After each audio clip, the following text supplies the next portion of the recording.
Welcome to the Banker Lamp. Please enjoy the video. You start by grabbing the exact Google font file you need and installing it to your system.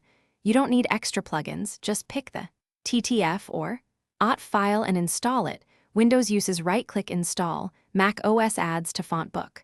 Once installed, restart Photoshop so it rescans system fonts.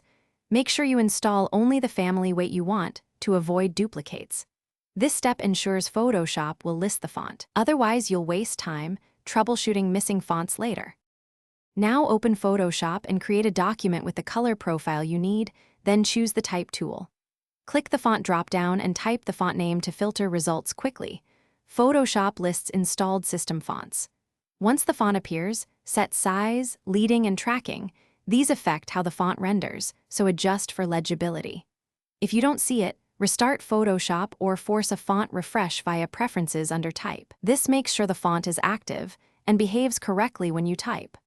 With the font active, type and style your text.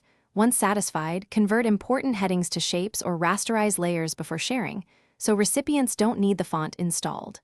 For print, export as PDF with fonts embedded, or export high-resolution raster at 300 dpi. If Photoshop won't show the font, clear the system font cache, remove duplicate or conflicting font files, and reboot. That troubleshooting tip resolves most issues.